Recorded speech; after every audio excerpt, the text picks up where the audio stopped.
Mais je pense que enfin, pour moi, c'est même une tautologie de dire que c'est indispensable, en fait.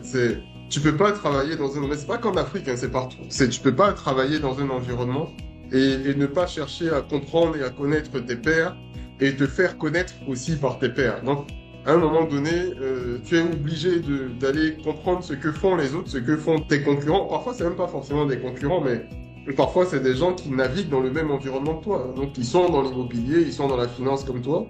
Ton job, c'est aussi de comprendre ce qu'ils font. Parce qu'à un moment donné, ça peut être une opportunité aussi d'affaires, d'aller pactiser sur un deal ou pactiser à plus long terme sur des conventions qui engagent encore plus vos business respectifs. Donc, il faut connaître son environnement.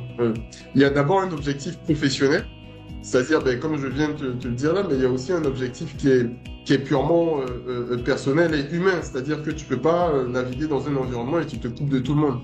À un moment donné, il faut connaître les gens, il faut savoir découvrir. Être à l'écoute du marché, c'est aussi être à l'écoute des gens qui sont sur ce marché-là. Je pense qu'un des conseils qui m'a le plus marqué, c'est on court pas après l'argent. C'est un des conseils les plus efficients qu'on ait pu me donner. Et on m'a donné ce conseil-là quand j'étais encore jeune dans le conseil. Je démarrais tout juste ma carrière.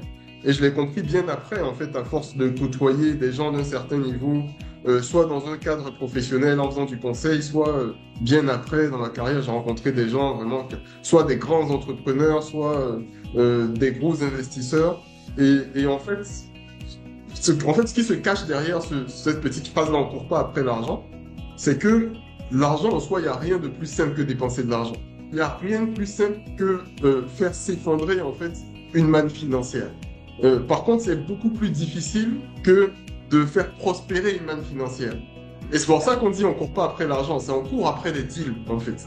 On court après des deals, on court après des clients, on court après du boulot, mais on court pas après l'argent. L'argent, c'est une sanction en fait. C'est une sanction positive, certes, mais c'est une sanction.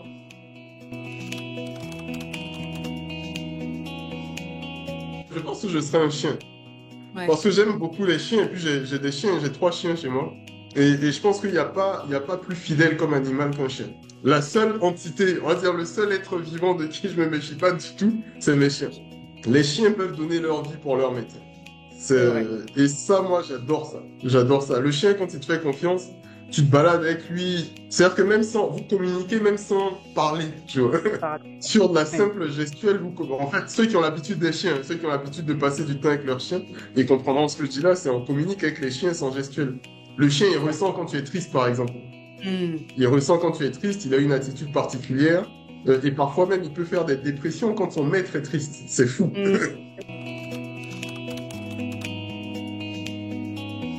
J'ai pu tester déjà quelques entretiens avec des gens de la communauté. Je sais que ça marche bien, les gens ils s'intéressent pas mal. Ça a l'air de porter ses fruits, ça a l'air d'aider aussi. Donc c'est le fait de donner des conseils, c'est vrai que ça reste assez court sur des 30 minutes, des sessions de 30 minutes, 1 heure. Mais honnêtement, j'ai l'impression que ça sert pas mal.